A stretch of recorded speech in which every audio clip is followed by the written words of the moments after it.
उद्देश्य।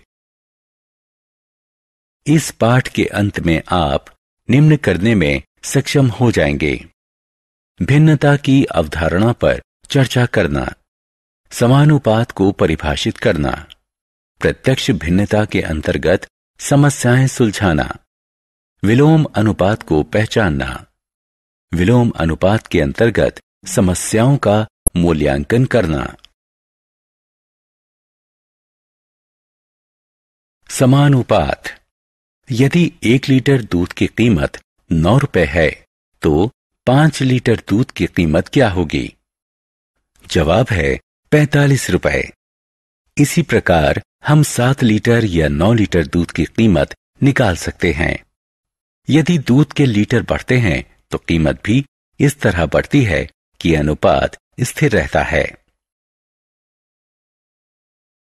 उदाहरण, मान लो एक जीप 4 लीटर पेट्रोल में 50 किलोमीटर चलती है तो 8 लीटर में कितना चलेगी? उत्तर है 100 किलोमीटर। हमने इस उत्तर के लिए गणना इस प्रकार की: 4 लीटर पेट्रोल में 50 किलोमीटर दूरी तय की। 8 लीटर पेट्रोल 4 लीटर का दुगना है तो 50 गुणा 2 बराबर 100 किलोमीटर। मान लो पेट्रोल की खपत है x लीटर और उससे तय की गई दूरी है y किलोमीटर, तो निम्नलिखित तालिका पूरी करें। समानुपात। जैसे जैसे x बढ़ता है वैसे वैसे y का मूल्य भी इस तरह से बढ़ता है कि अनुपात x बटे y नहीं बदले, ये स्थिर मान लीजिए k रहता है। x और y समानुपात में हैं यदि x बटे y बराबर k या x बराबर ky। पिछले उदाहरण 4 बटे 50 बराबर 8 बटे 100 में, जहां 4 और 8 लीटर में उपभोग किए गए पेट्रोल की मात्राएं x हैं और 50 और 100 किलोमीटर में तय की गई दूरी y है। जब x और y समानुपात में हैं तो हम लिख सकते हैं x1 बटे y1 बराबर x2 बटे y2।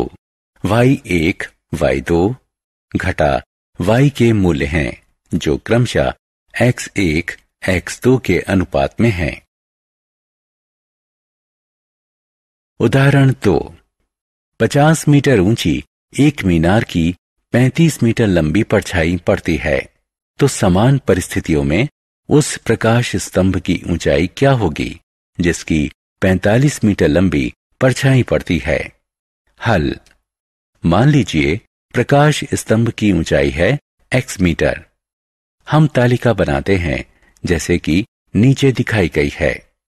ऊंचाई जितनी अधिक होगी परछाई उतनी ही लंबी होगी, इसलिए ये हुआ समानुपात। हम निम्नलिखित संबंध अपनाएंगे।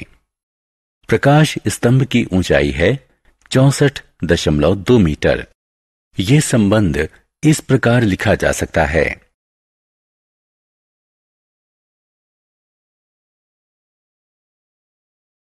उदाहरण, एक विमान 520 किलोमीटर प्रति घंटा की समान गति से उड़ रहा है। 45 मिनट में वो कितनी दूरी तय करेगा? 500 किलोमीटर की दूरी तय करने में उसे कितना समय लगेगा? हल। मान लीजिए 45 मिनट में तय की गई दूरी x किलोमीटर और 500 किलोमीटर की दूरी तय करने में लगा समय y मिनट है। चूंकि गति समान है इसलिए तय की गई दूरी समय के समानुपात में होगी। यहां x बराबर 390 किलोमीटर मिलेगा। एक विमान 45 मिनट में 390 किलोमीटर की दूरी तय करता है। चूंकि गति समान है तो तय की गई दूरी समय के समानुपात में होगी। यहां y बराबर 57.69 किलोमीटर मिलेगा। विमान ने समय लिया 58 मिनट। विलोम अनुपात। दो मात्राएं कभी इस तरह से भी बदल सकती हैं जिसमें एक मात्रा बढ़ती है और दूसरी घटती है। जैसे ज़ेरॉक्स प्रतियों की संख्या बढ़ती है और लागत कम हो जाती है। इसी प्रकार श्रमिकों की संख्या बढ़ती है और काम खत्म करने में लगने वाला समय घट जाता है। उदाहरण, एक हौद को 2 घंटे 30 मिनट में भरने के लिए 5 टैंकर चाहिए। उसी तरह के यदि केवल 3 टैंकर हों तो हौद भरने में कितना समय लगेगा? टैंकर जितने कम होंगे हौद भरने में समय उतना अधिक लगेगा। तो ये विलोम अनुपात हुआ। इस तरह 3 टैंकरों को हौद भरने में लगे 4 घंटे और 10 मिनट।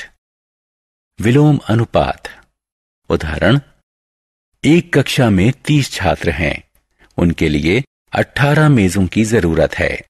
अगर 15 छात्र और आ जाएं, तो कितनी मेजों की जरूरत पड़ेगी? छात्रों की संख्या बढ़ेगी तो कक्षा के लिए जरूरी मेजों की संख्या भी बढ़ेगी। ये समानुपात है। इस तरह जितनी मेजों की जरूरत पड़ेगी वे हैं 27। सारांश। आइए हमने जो कुछ सीखा है उसे संक्षेप में दोहराएं।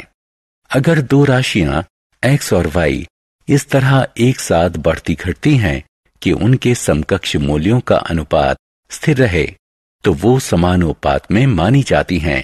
अगर x बटा y बराबर k है, यहाँ k सम संख्या है, तो कहा जाएगा x और y समानुपात में बदलते हैं।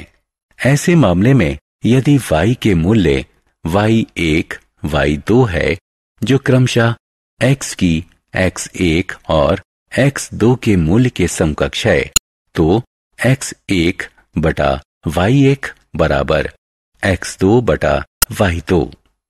2 राशियां x और y विलोम अनुपातिक कही जाती हैं।